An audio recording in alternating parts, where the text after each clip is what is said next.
Litsenziyalash tartib-taomillari takomillashtiriladi. Qonun bilan ayrim qonun hujjatlariga o'zgartirish va qo'shimchalar kiritildi.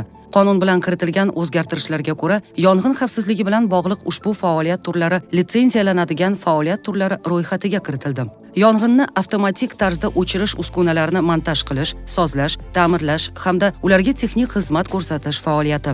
Yong'in signalizatsiyasi qurilmalarini montaj qilish, sozlash, ta'mirlash hamda ularga texnik xizmat ko'rsatish faoliyati. Ilgari yong'in xavfsizligi sohasidagi faoliyat turlari xabardor qilish tartibida amalga oshirilgan. Shuningdek, kiritilgan qo'shimchalarga ko'ra, O'zbekiston norezidenti bo'lgan chet el yuridik shaxslari tomonidan O'zbekistonda litsenziya va ruxsat etish xususiyatiga ega hujjatlarni olish uchun ariza berish hamda xabardor qilish ularning O'zbekistondagi hisobga qo'yilgan doimiy muassasasi orqali amalga oshiriladi. Bunda tashqi iqtisodiy faoliyat hamda tranzit yuklarni tashish bilan bog'liq bir martalik harakatlarni bajarish uchun ruxsat etish xususiyatiga ega hujjatlarni rasmiylashtirish uchun ushbu shaxslarning O'zbekistonda doimiy muassasalarni hisobga qo'yishi talab etilmaydi.